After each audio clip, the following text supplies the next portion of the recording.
평화로운 시간, 잠시 세상의 소음에서 벗어나 영혼의 양식을 찾는 여러분을 환영합니다.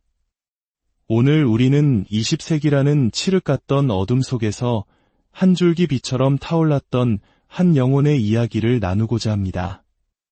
이 이야기가 여러분의 마음에 작은 희망의 씨앗을 심어준다면 구독과 좋아요를 통해 이 따뜻한 빛을 더 많은 이웃과 나눠주세요. 여러분의 선한 나눔에 하느님의 크신 축복이 가득하기를 기도합니다. 자, 이제 시간의 강을 거슬러 올라가 보겠습니다. 1차 세계대전과 2차 세계대전.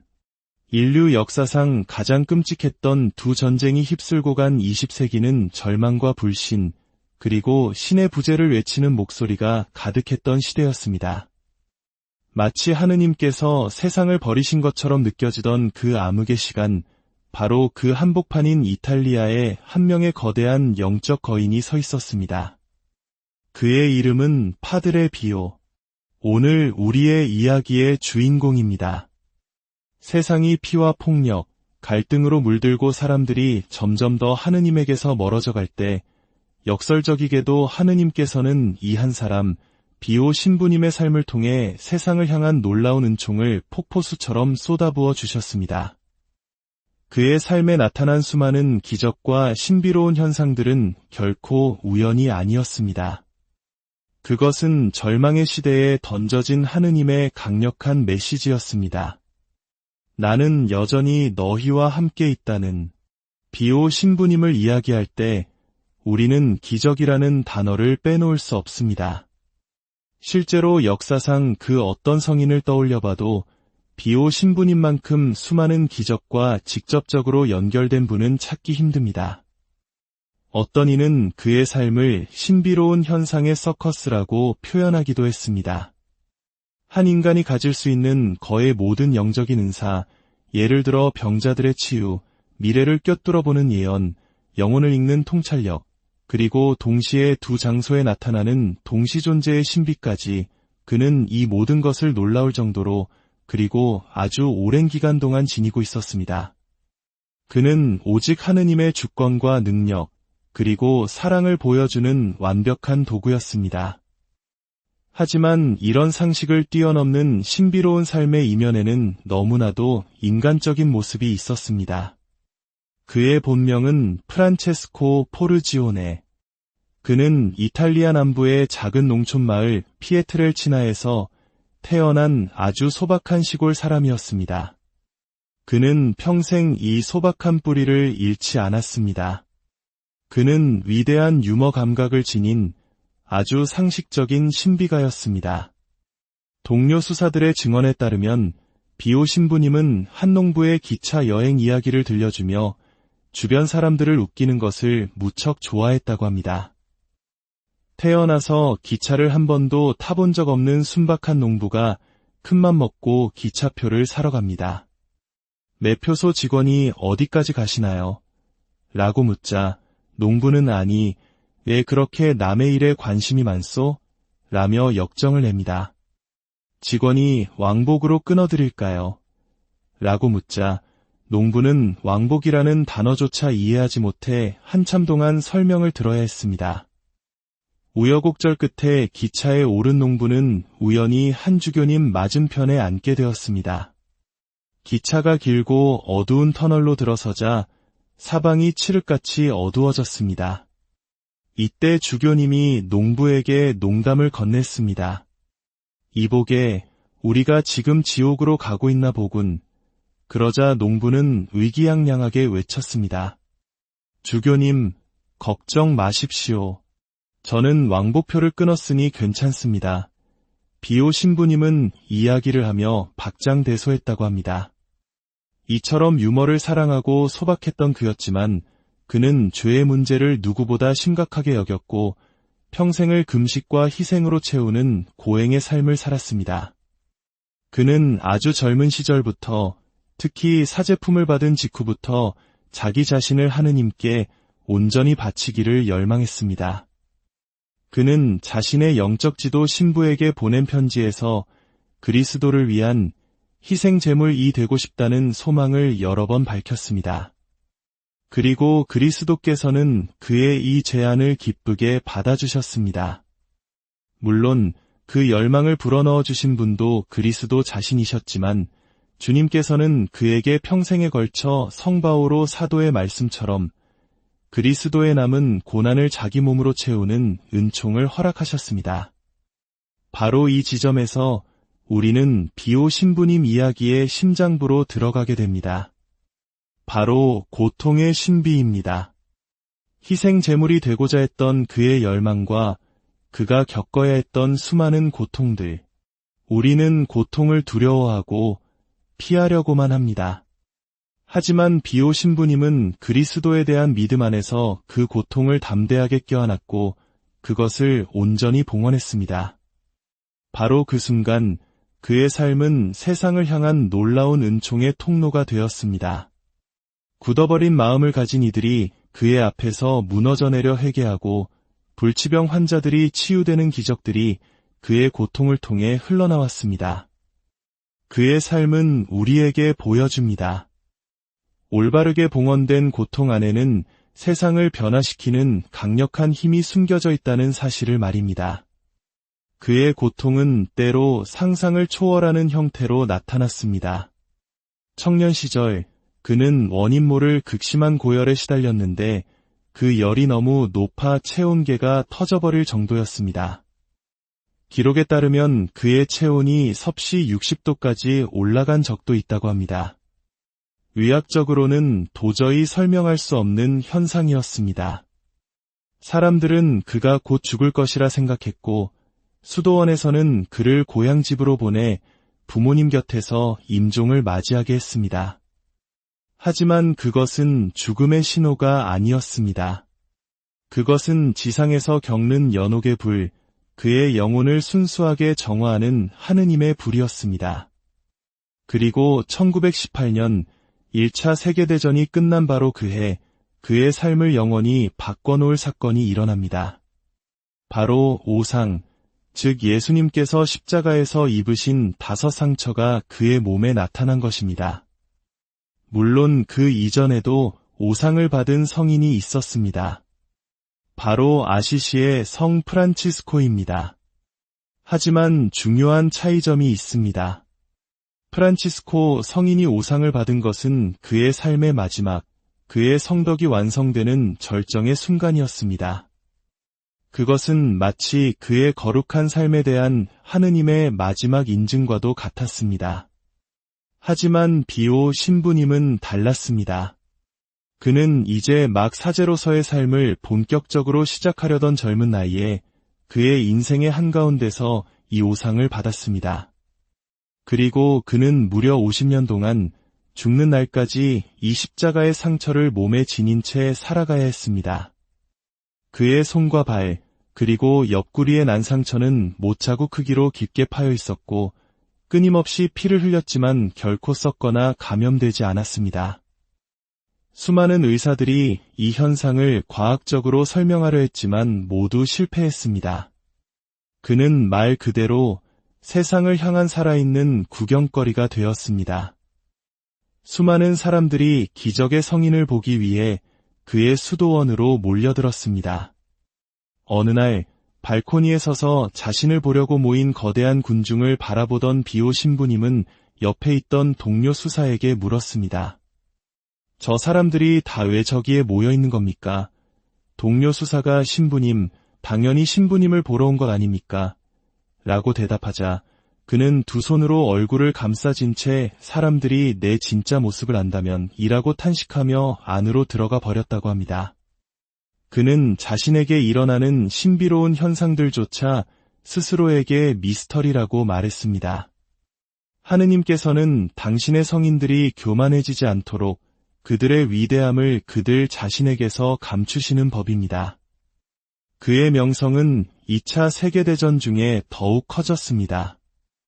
아들을 전쟁터에 보낸 수많은 어머니들이 그를 찾아와 기도를 부탁했습니다. 그는 기도를 통해 당신의 아들은 살아 돌아올 것입니다. 혹은 안타깝게도 그의 영혼을 위해 기도합시다. 라고 예언했고 그의 말은 놀랍게도 그대로 이루어졌습니다.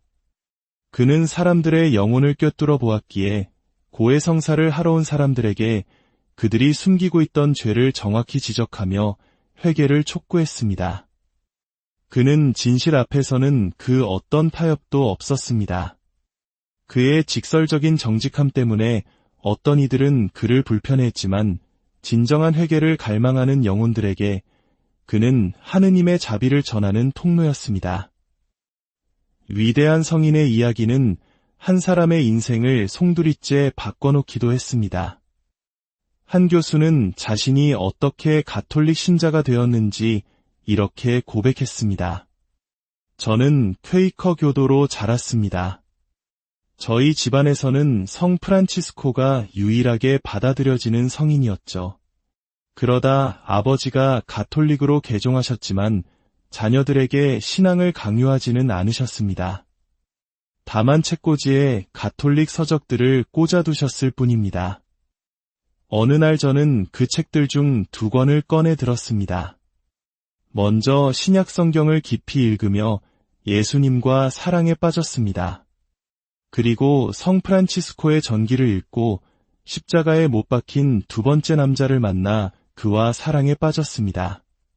그리고 마침내 파드레 비오에 관한 작은 책을 발견했습니다. 저는 20세기에 살았던 십자가에 못 박힌 3번째 남자를 보고 충격에 휩싸였습니다. 예수 그리스도, 아시시의 프란치스코, 그리고 파드레 비오. 저는 이 3명의 십자가에 못 박힌 사람들을 잇는 선을 그었습니다. 그 선은 저를 곧장 가톨릭 교회로 이끌었습니다. 그래서 저는 지금도 제 자신을 비오 신부님의 영적인 아들이라고 생각합니다. 이 얼마나 아름다운 고백입니까? 십자가에 못 박히신 그리스도를 닮아 온몸으로 그 사랑을 살아낸 2명의 성인. 오늘날 우리가 살아가는 이 시대 역시 20세기 못지않은 어둠과 혼란 속에 있는지도 모릅니다. 세상이 하느님을 잊은 것처럼 보이고 우리의 삶이 고통으로 가득 찰 때 우리는 쉽게 절망하고 하느님께서 우리를 버리셨다고 생각할 수 있습니다. 하지만 파드레 비오의 삶은 우리에게 강력하게 증언합니다. 하느님께서는 가장 어두운 순간에도 여전히 세상 안에서 일하고 계시며 우리의 고통을 통해 당신의 은총을 드러내신다는 사실을 말입니다. 우리가 해야 할 일은 우리의 작은 고통들을 그분께 봉헌하며 그분의 은총이 세상을 향해 흘러갈 수 있도록 우리 자신을 내어드리는 것입니다. 성 파드레 비오, 저희를 위하여 빌어주소서. 이 이야기를 듣는 모든 분들의 삶과 가정에 하느님의 깊은 평화와 은총이 언제나 함께하기를. 평화로운 시간, 잠시 세상의 소음에서 벗어나 영혼의 양식을 찾는 여러분을 환영합니다. 오늘 우리는 20세기라는 칠흑 같던 어둠 속에서 한 줄기 빛처럼 타올랐던 한 영혼의 이야기를 나누고자 합니다. 이 이야기가 여러분의 마음에 작은 희망의 씨앗을 심어준다면 구독과 좋아요를 통해 이 따뜻한 빛을 더 많은 이웃과 나눠주세요. 여러분의 선한 나눔에 하느님의 크신 축복이 가득하기를 기도합니다. 자, 이제 시간의 강을 거슬러 올라가 보겠습니다. 1차 세계대전과 2차 세계대전. 인류 역사상 가장 끔찍했던 2 전쟁이 휩쓸고 간 20세기는 절망과 불신, 그리고 신의 부재를 외치는 목소리가 가득했던 시대였습니다. 마치 하느님께서 세상을 버리신 것처럼 느껴지던 그 암흑의 시간, 바로 그 한복판인 이탈리아에 한 명의 거대한 영적 거인이 서 있었습니다. 그의 이름은 파드레 비오. 오늘 우리의 이야기의 주인공입니다. 세상이 피와 폭력, 갈등으로 물들고 사람들이 점점 더 하느님에게서 멀어져 갈 때 역설적이게도 하느님께서는 이 한 사람, 비오 신부님의 삶을 통해 세상을 향한 놀라운 은총을 폭포수처럼 쏟아부어 주셨습니다. 그의 삶에 나타난 수많은 기적과 신비로운 현상들은 결코 우연이 아니었습니다. 그것은 절망의 시대에 던져진 하느님의 강력한 메시지였습니다. 나는 여전히 너희와 함께 있다는 비오 신부님을 이야기할 때 우리는 기적이라는 단어를 빼놓을 수 없습니다. 실제로 역사상 그 어떤 성인을 떠올려봐도 비오 신부님만큼 수많은 기적과 직접적으로 연결된 분은 찾기 힘듭니다. 어떤 이는 그의 삶을 신비로운 현상의 서커스라고 표현하기도 했습니다. 한 인간이 가질 수 있는 거의 모든 영적인 은사, 예를 들어 병자들의 치유, 미래를 꿰뚫어보는 예언, 영혼을 읽는 통찰력, 그리고 동시에 두 장소에 나타나는 동시존재의 신비까지 그는 이 모든 것을 놀라울 정도로 그리고 아주 오랜 기간 동안 지니고 있었습니다. 그는 오직 하느님의 주권과 능력, 그리고 사랑을 보여주는 완벽한 도구였습니다. 하지만 이런 상식을 뛰어넘는 신비로운 삶의 이면에는 너무나도 인간적인 모습이 있었습니다. 그의 본명은 프란체스코 포르지오네. 그는 이탈리아 남부의 작은 농촌마을 피에트렐치나에서 태어난 아주 소박한 시골 사람이었습니다. 그는 평생 이 소박한 뿌리를 잃지 않았습니다. 그는 위대한 유머 감각을 지닌 아주 상식적인 신비가였습니다. 동료 수사들의 증언에 따르면 비오 신부님은 한 농부의 기차 여행 이야기를 들려주며 주변 사람들을 웃기는 것을 무척 좋아했다고 합니다. 태어나서 기차를 한 번도 타본 적 없는 순박한 농부가 큰맘 먹고 기차표를 사러 갑니다. 매표소 직원이 어디까지 가시나요? 라고 묻자 농부는 아니, 왜 그렇게 남의 일에 관심이 많소? 라며 역정을 냅니다. 직원이 왕복으로 끊어드릴까요? 라고 묻자 농부는 왕복이라는 단어조차 이해하지 못해 한참 동안 설명을 들어야 했습니다. 우여곡절 끝에 기차에 오른 농부는 우연히 한 주교님 맞은편에 앉게 되었습니다. 기차가 길고 어두운 터널로 들어서자 사방이 칠흑같이 어두워졌습니다. 이때 주교님이 농부에게 농담을 건넸습니다. 이보게, 우리가 지금 지옥으로 가고 있나 보군. 그러자 농부는 의기양양하게 외쳤습니다. 주교님, 걱정 마십시오. 저는 왕복표를 끊었으니 괜찮습니다. 비오 신부님은 이야기를 하며 박장대소했다고 합니다.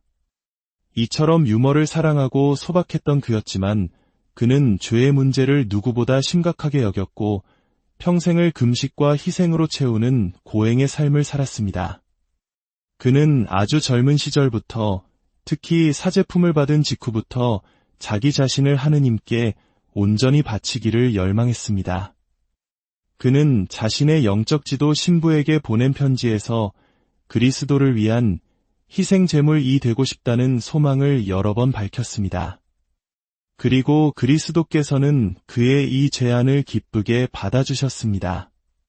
물론 그 열망을 불어넣어 주신 분도 그리스도 자신이셨지만 주님께서는 그에게 평생에 걸쳐 성바오로 사도의 말씀처럼 그리스도에 남은 고난을 자기 몸으로 채우는 은총을 허락하셨습니다. 바로 이 지점에서 우리는 비오 신부님 이야기의 심장부로 들어가게 됩니다. 바로 고통의 신비입니다. 희생 제물이 되고자 했던 그의 열망과 그가 겪어야 했던 수많은 고통들. 우리는 고통을 두려워하고 피하려고만 합니다. 하지만 비오 신부님은 그리스도에 대한 믿음 안에서 그 고통을 담대하게 껴안았고 그것을 온전히 봉헌했습니다. 바로 그 순간 그의 삶은 세상을 향한 놀라운 은총의 통로가 되었습니다.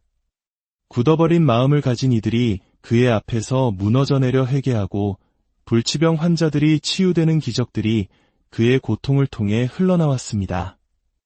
그의 삶은 우리에게 보여줍니다. 올바르게 봉헌된 고통 안에는 세상을 변화시키는 강력한 힘이 숨겨져 있다는 사실을 말입니다. 그의 고통은 때로 상상을 초월하는 형태로 나타났습니다. 청년 시절 그는 원인 모를 극심한 고열에 시달렸는데 그 열이 너무 높아 체온계가 터져버릴 정도였습니다. 기록에 따르면 그의 체온이 섭씨 60도까지 올라간 적도 있다고 합니다. 의학적으로는 도저히 설명할 수 없는 현상이었습니다. 사람들은 그가 곧 죽을 것이라 생각했고 수도원에서는 그를 고향집으로 보내 부모님 곁에서 임종을 맞이하게 했습니다. 하지만 그것은 죽음의 신호가 아니었습니다. 그것은 지상에서 겪는 연옥의 불, 그의 영혼을 순수하게 정화하는 하느님의 불이었습니다. 그리고 1918년 1차 세계대전이 끝난 바로 그해, 그의 삶을 영원히 바꿔놓을 사건이 일어납니다. 바로 오상, 즉 예수님께서 십자가에서 입으신 5 상처가 그의 몸에 나타난 것입니다. 물론 그 이전에도 오상을 받은 성인이 있었습니다. 바로 아시시의 성 프란치스코입니다. 하지만 중요한 차이점이 있습니다. 프란치스코 성인이 오상을 받은 것은 그의 삶의 마지막, 그의 성덕이 완성되는 절정의 순간이었습니다. 그것은 마치 그의 거룩한 삶에 대한 하느님의 마지막 인증과도 같았습니다. 하지만 비오 신부님은 달랐습니다. 그는 이제 막 사제로서의 삶을 본격적으로 시작하려던 젊은 나이에 그의 인생의 한가운데서 이 오상을 받았습니다. 그리고 그는 무려 50년 동안 죽는 날까지 이 십자가의 상처를 몸에 지닌 채 살아가야 했습니다.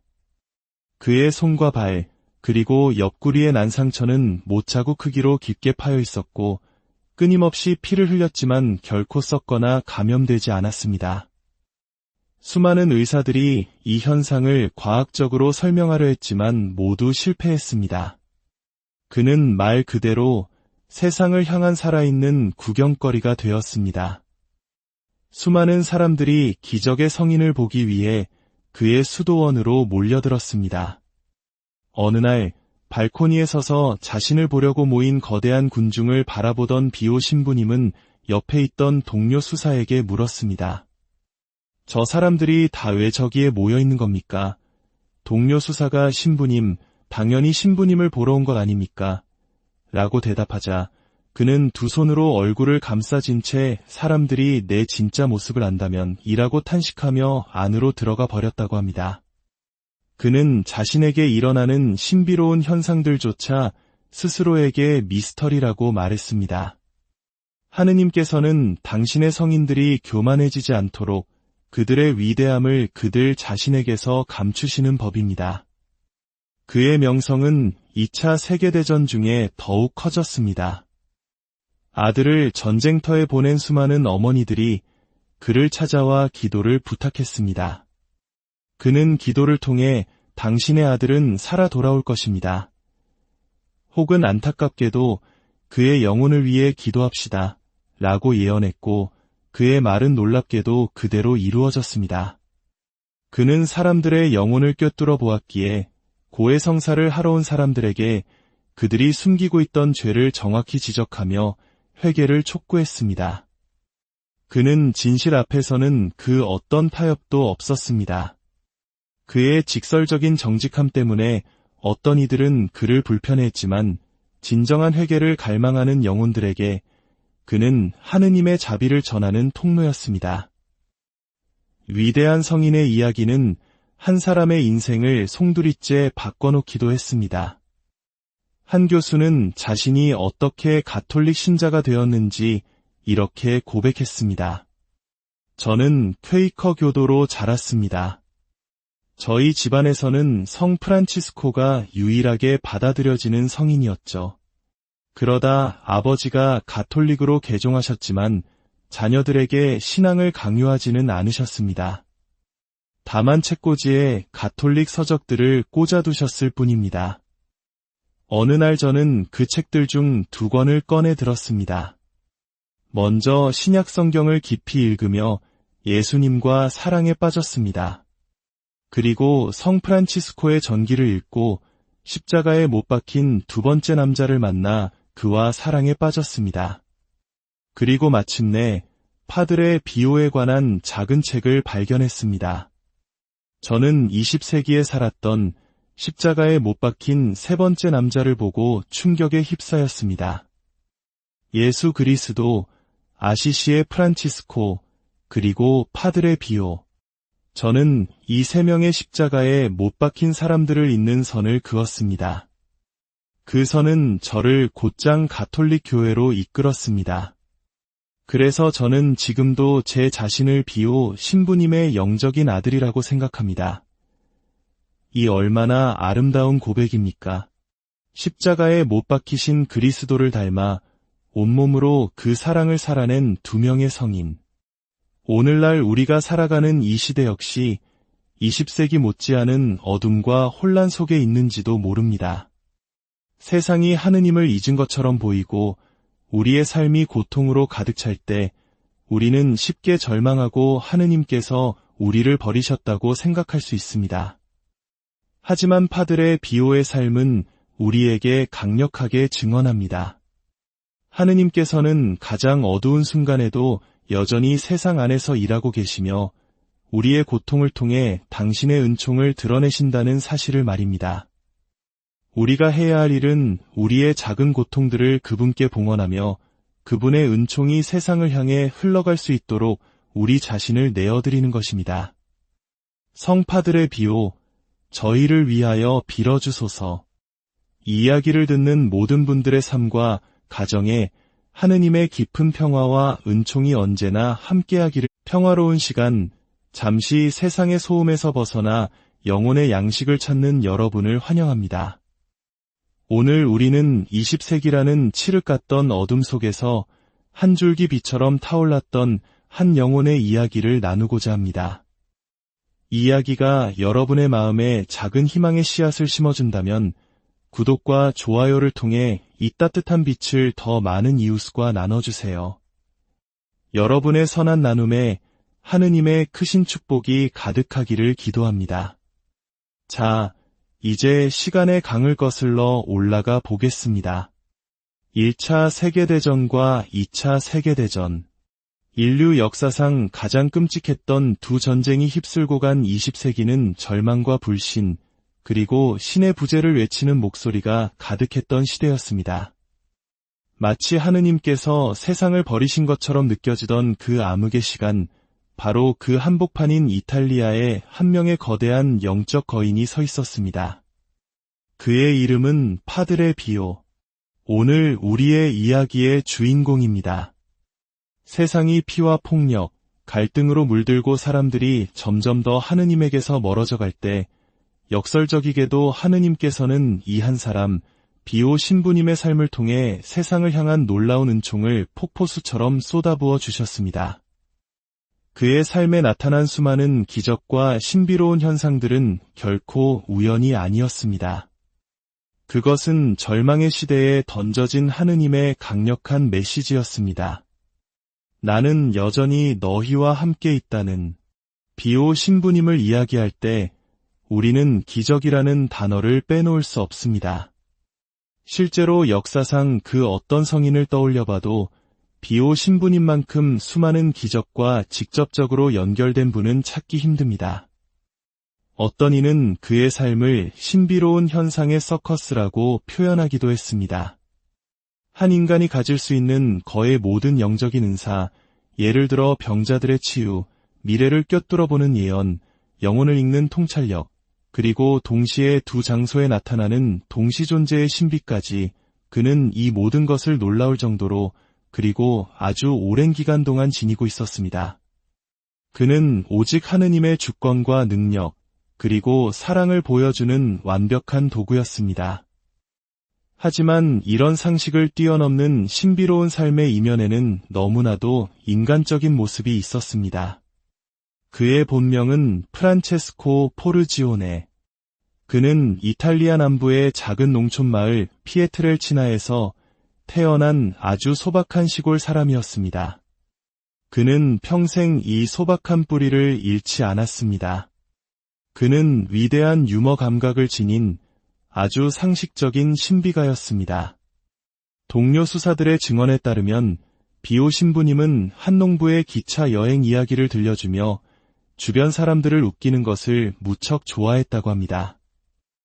태어나서 기차를 한 번도 타본 적 없는 순박한 농부가 큰맘 먹고 기차표를 사러 갑니다.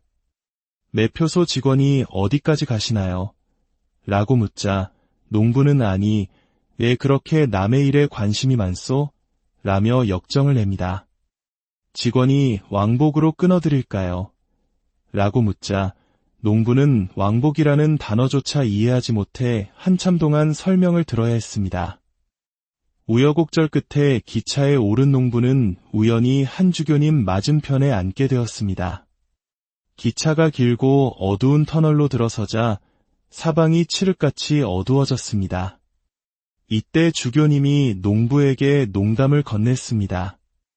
이보게, 우리가 지금 지옥으로 가고 있나 보군. 그러자 농부는 의기양양하게 외쳤습니다. 주교님, 걱정 마십시오. 저는 왕복표를 끊었으니 괜찮습니다. 비오 신부님은 이야기를 하며 박장대소했다고 합니다. 이처럼 유머를 사랑하고 소박했던 그였지만 그는 죄의 문제를 누구보다 심각하게 여겼고 평생을 금식과 희생으로 채우는 고행의 삶을 살았습니다. 그는 아주 젊은 시절부터, 특히 사제품을 받은 직후부터 자기 자신을 하느님께 온전히 바치기를 열망했습니다.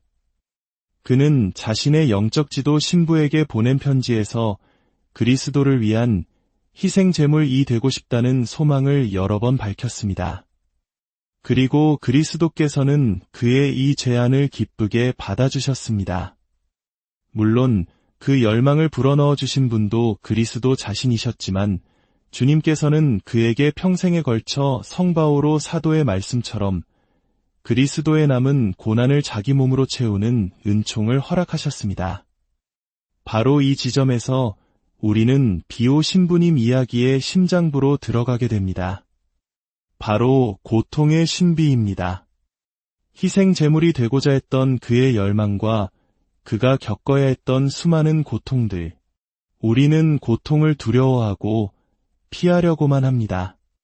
하지만 비오 신부님은 그리스도에 대한 믿음 안에서 그 고통을 담대하게 껴안았고 그것을 온전히 봉헌했습니다.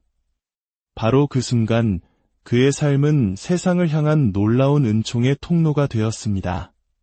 굳어버린 마음을 가진 이들이 그의 앞에서 무너져 내려 회개하고 불치병 환자들이 치유되는 기적들이 그의 고통을 통해 흘러나왔습니다. 그의 삶은 우리에게 보여줍니다. 올바르게 봉헌된 고통 안에는 세상을 변화시키는 강력한 힘이 숨겨져 있다는 사실을 말입니다. 그의 고통은 때로 상상을 초월하는 형태로 나타났습니다. 청년 시절 그는 원인 모를 극심한 고열에 시달렸는데 그 열이 너무 높아 체온계가 터져버릴 정도였습니다. 기록에 따르면 그의 체온이 섭씨 60도까지 올라간 적도 있다고 합니다. 의학적으로는 도저히 설명할 수 없는 현상이었습니다. 사람들은 그가 곧 죽을 것이라 생각했고 수도원에서는 그를 고향집으로 보내 부모님 곁에서 임종을 맞이하게 했습니다. 하지만 그것은 죽음의 신호가 아니었습니다. 그것은 지상에서 겪는 연옥의 불, 그의 영혼을 순수하게 정화하는 하느님의 불이었습니다. 그리고 1918년 1차 세계대전이 끝난 바로 그해 그의 삶을 영원히 바꿔놓을 사건이 일어납니다. 바로 오상, 즉 예수님께서 십자가에서 입으신 5 상처가 그의 몸에 나타난 것입니다. 물론 그 이전에도 오상을 받은 성인이 있었습니다.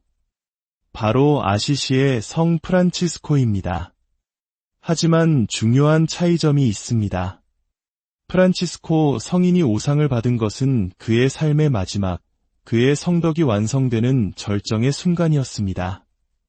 그것은 마치 그의 거룩한 삶에 대한 하느님의 마지막 인증과도 같았습니다. 하지만 비오 신부님은 달랐습니다.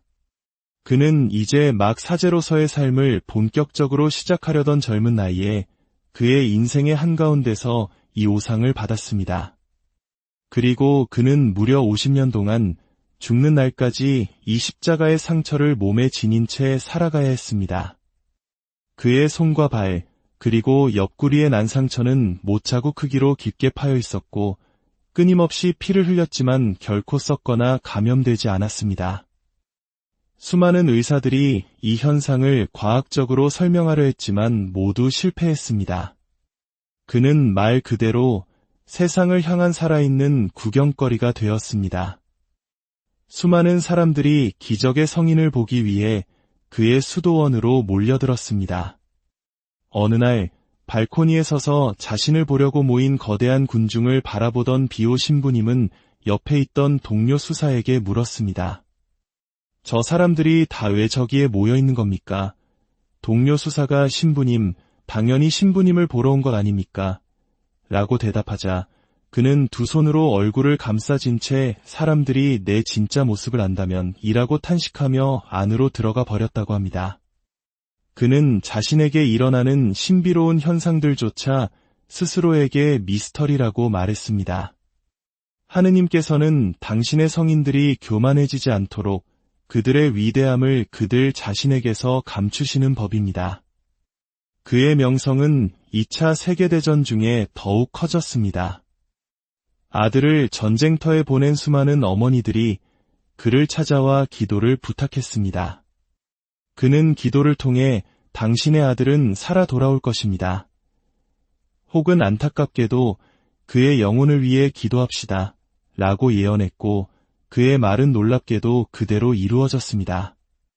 그는 사람들의 영혼을 꿰뚫어 보았기에 고해성사를 하러 온 사람들에게 그들이 숨기고 있던 죄를 정확히 지적하며 회개를 촉구했습니다.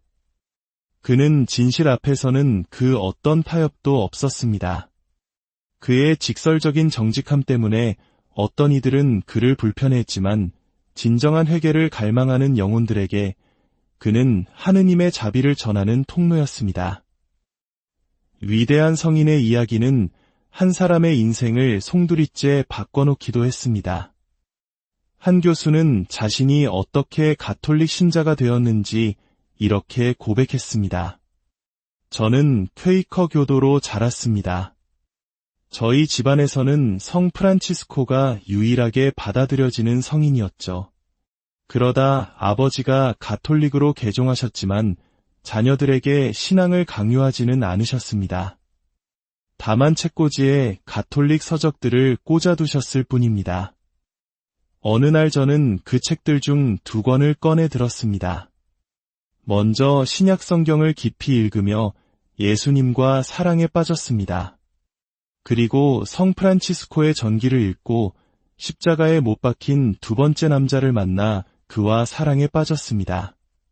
그리고 마침내 파드레 비오에 관한 작은 책을 발견했습니다.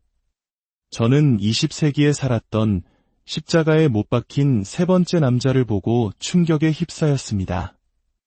예수 그리스도, 아시시의 프란치스코, 그리고 파드레 비오. 저는 이 3명의 십자가에 못 박힌 사람들을 잇는 선을 그었습니다.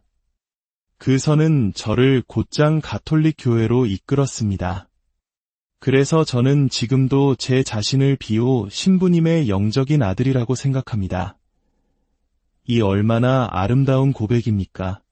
십자가에 못 박히신 그리스도를 닮아 온몸으로 그 사랑을 살아낸 2명의 성인. 오늘날 우리가 살아가는 이 시대 역시 20세기 못지않은 어둠과 혼란 속에 있는지도 모릅니다.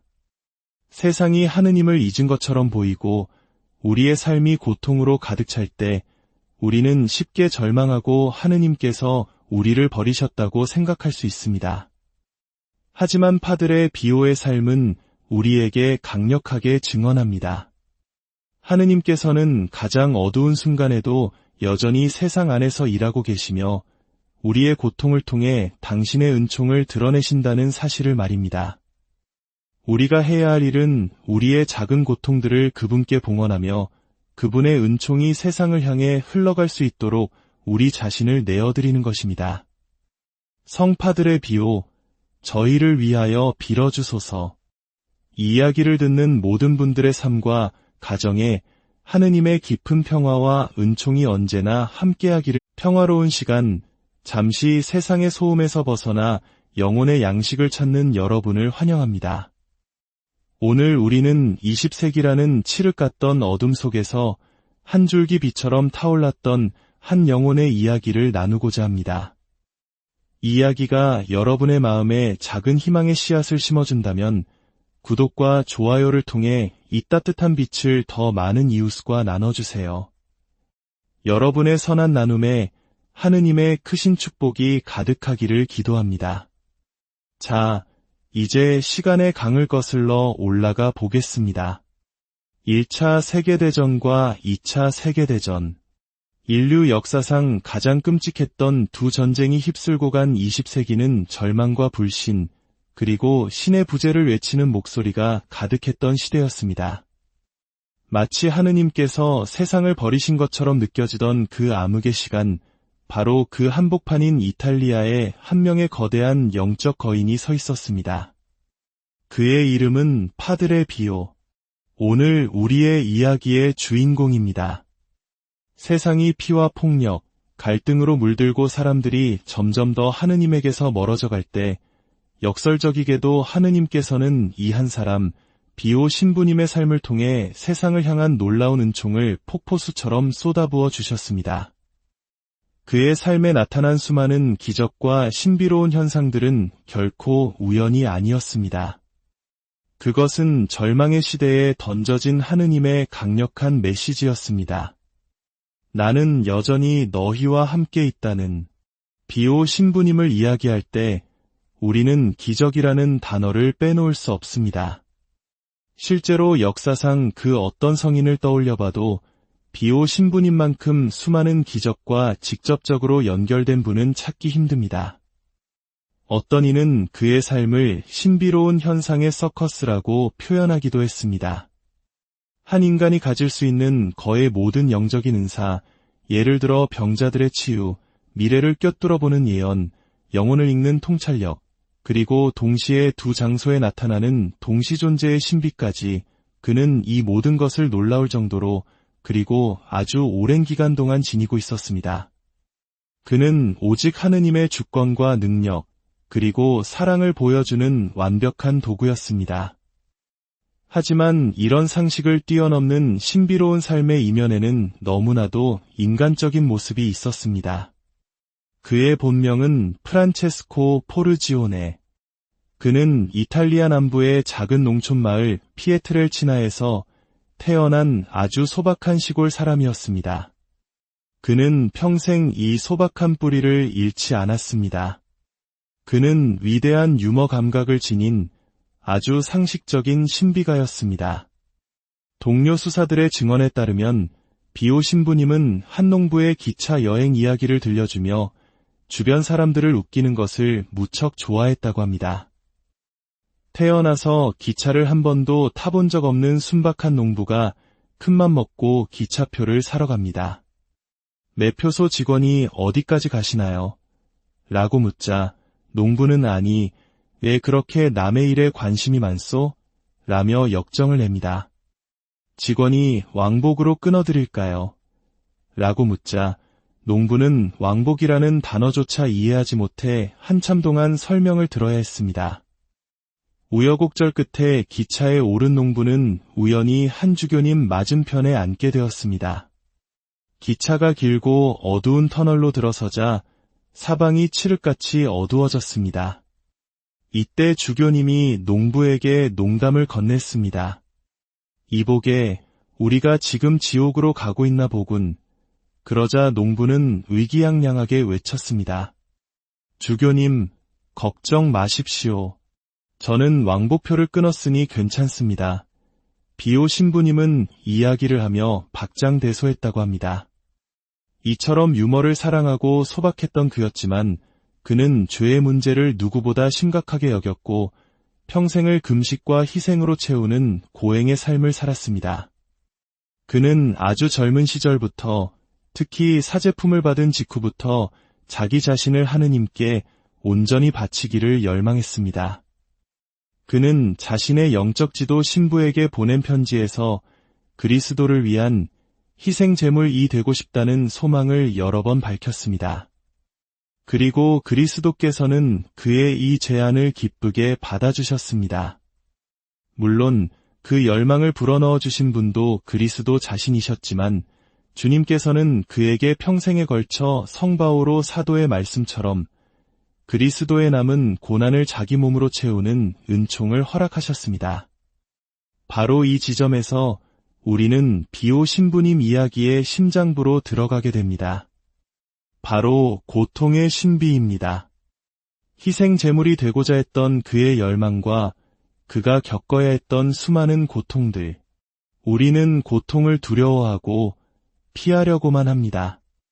하지만 비오 신부님은 그리스도에 대한 믿음 안에서 그 고통을 담대하게 껴안았고 그것을 온전히 봉헌했습니다. 바로 그 순간 그의 삶은 세상을 향한 놀라운 은총의 통로가 되었습니다.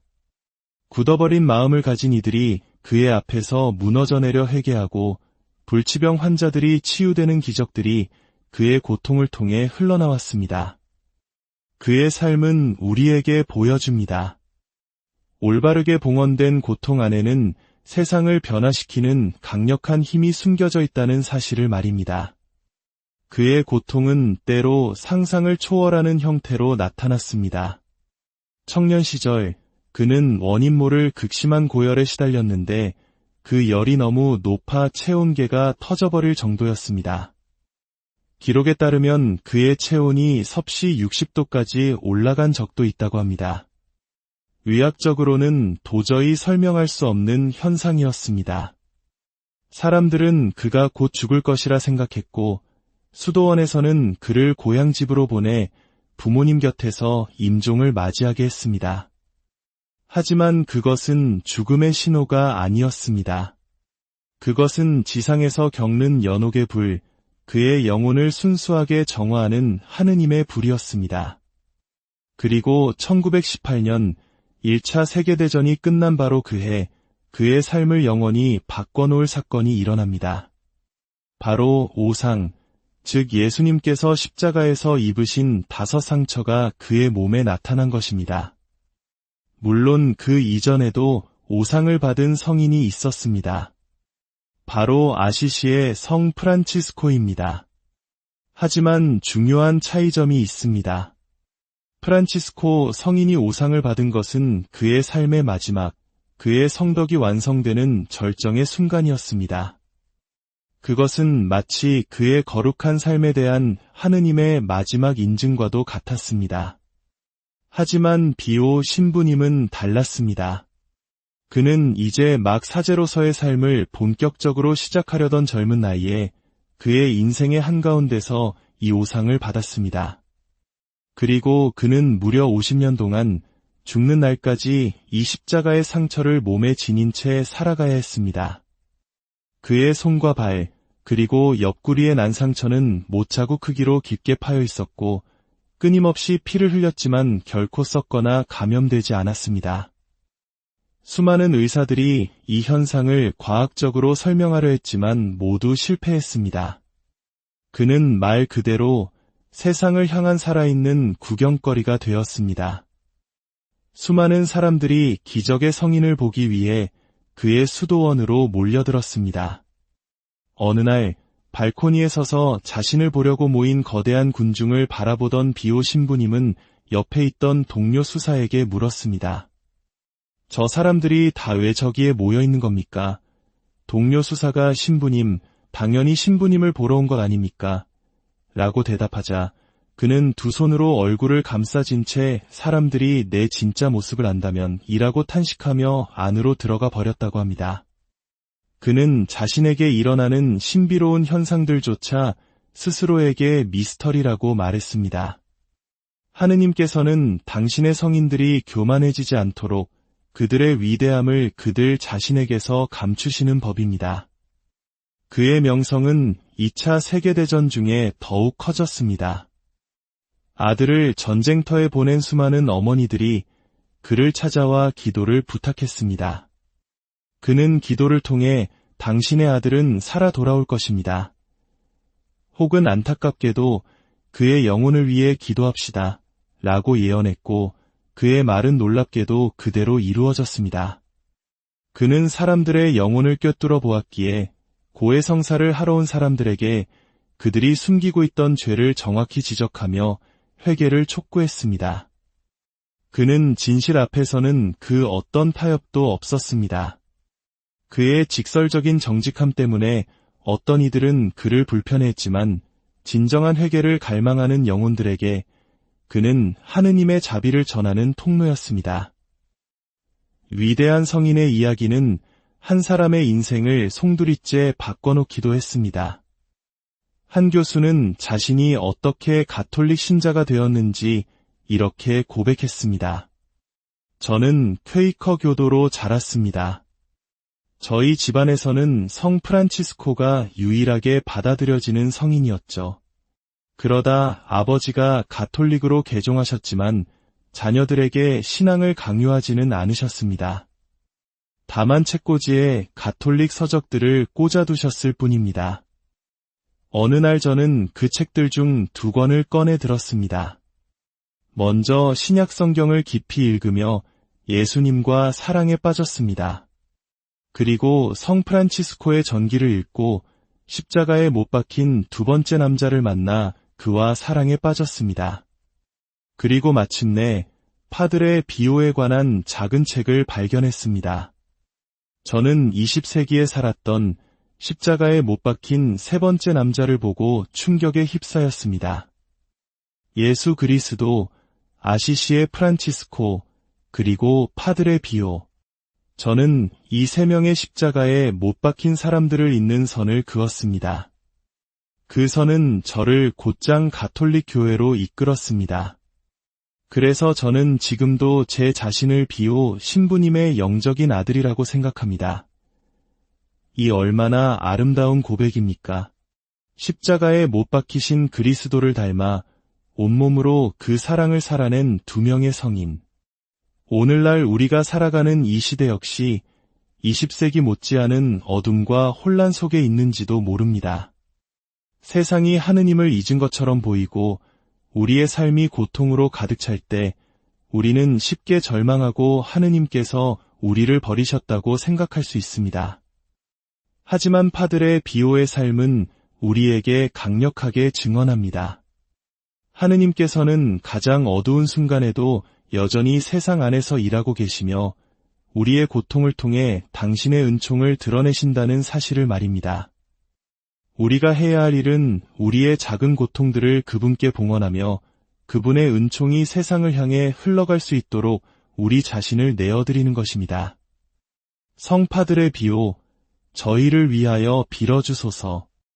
이 이야기를 듣는 모든 분들의 삶과 가정에 하느님의 깊은 평화와 은총이 언제나 함께하기를. 평화로운 시간, 잠시 세상의 소음에서 벗어나 영혼의 양식을 찾는 여러분을 환영합니다. 오늘 우리는 20세기라는 칠흑 같던 어둠 속에서 한 줄기 빛처럼 타올랐던 한 영혼의 이야기를 나누고자 합니다.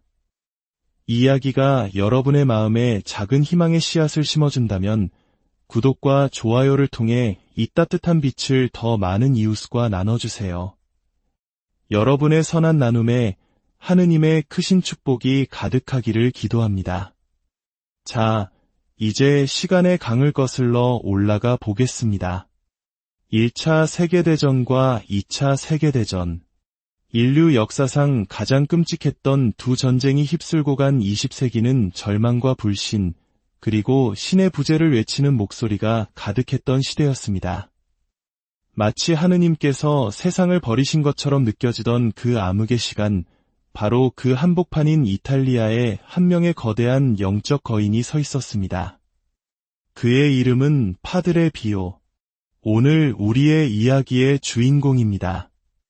세상이 피와 폭력, 갈등으로 물들고 사람들이 점점 더 하느님에게서 멀어져 갈 때 역설적이게도 하느님께서는 이 한 사람, 비오 신부님의 삶을 통해 세상을 향한 놀라운 은총을 폭포수처럼 쏟아부어 주셨습니다.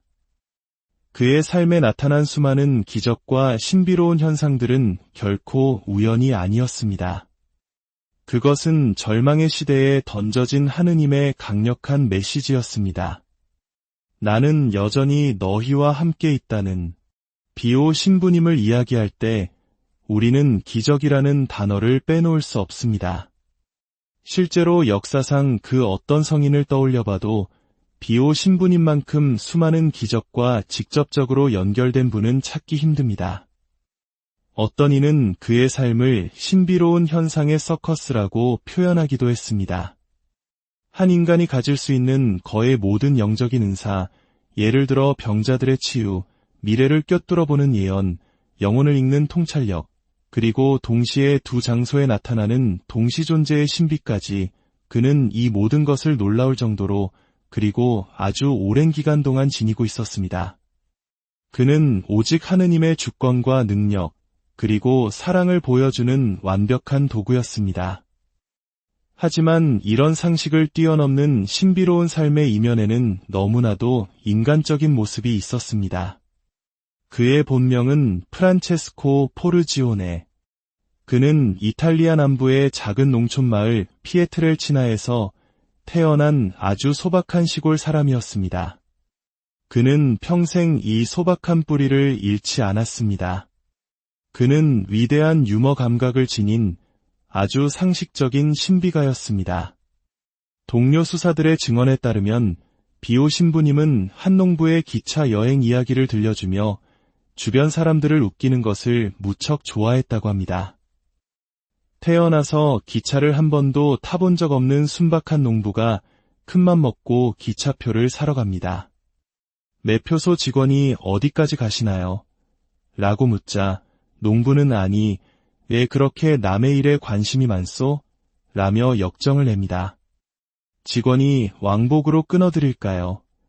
라고 묻자 농부는 왕복이라는 단어조차 이해하지 못해 한참 동안 설명을 들어야 했습니다.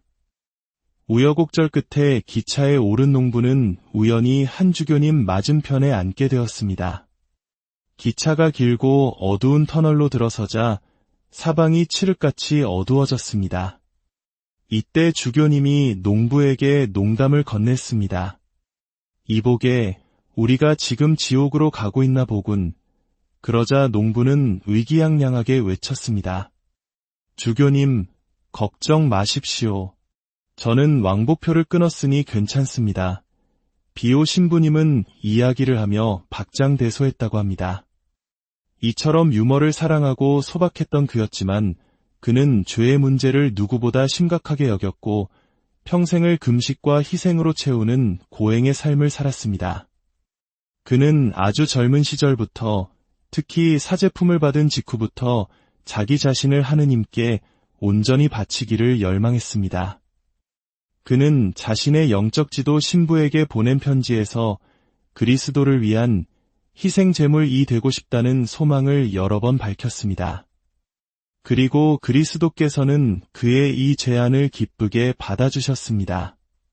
물론 그 열망을 불어넣어 주신 분도 그리스도 자신이셨지만 주님께서는 그에게 평생에 걸쳐 성바오로 사도의 말씀처럼 그리스도에 남은 고난을 자기 몸으로 채우는 은총을 허락하셨습니다. 바로 이 지점에서 우리는 비오 신부님 이야기의 심장부로 들어가게 됩니다. 바로 고통의 신비입니다. 희생 제물이 되고자 했던 그의 열망과 그가 겪어야 했던 수많은 고통들. 우리는 고통을 두려워하고 피하려고만 합니다. 하지만 비오 신부님은 그리스도에 대한 믿음 안에서 그 고통을 담대하게 껴안았고 그것을 온전히 봉헌했습니다. 바로 그 순간 그의 삶은 세상을 향한 놀라운 은총의 통로가 되었습니다. 굳어버린 마음을 가진 이들이 그의 앞에서 무너져 내려 회개하고 불치병 환자들이 치유되는 기적들이 그의 고통을 통해 흘러나왔습니다. 그의 삶은 우리에게 보여줍니다. 올바르게 봉헌된 고통 안에는 세상을 변화시키는 강력한 힘이 숨겨져 있다는 사실을 말입니다. 그의 고통은 때로 상상을 초월하는 형태로 나타났습니다. 청년 시절 그는 원인 모를 극심한 고열에 시달렸는데 그 열이 너무 높아 체온계가 터져버릴 정도였습니다. 기록에 따르면 그의 체온이 섭씨 60도까지 올라간 적도 있다고 합니다. 의학적으로는 도저히 설명할 수 없는 현상이었습니다. 사람들은 그가 곧 죽을 것이라 생각했고 수도원에서는 그를 고향집으로 보내 부모님 곁에서 임종을 맞이하게 했습니다. 하지만 그것은 죽음의 신호가 아니었습니다. 그것은 지상에서 겪는 연옥의 불, 그의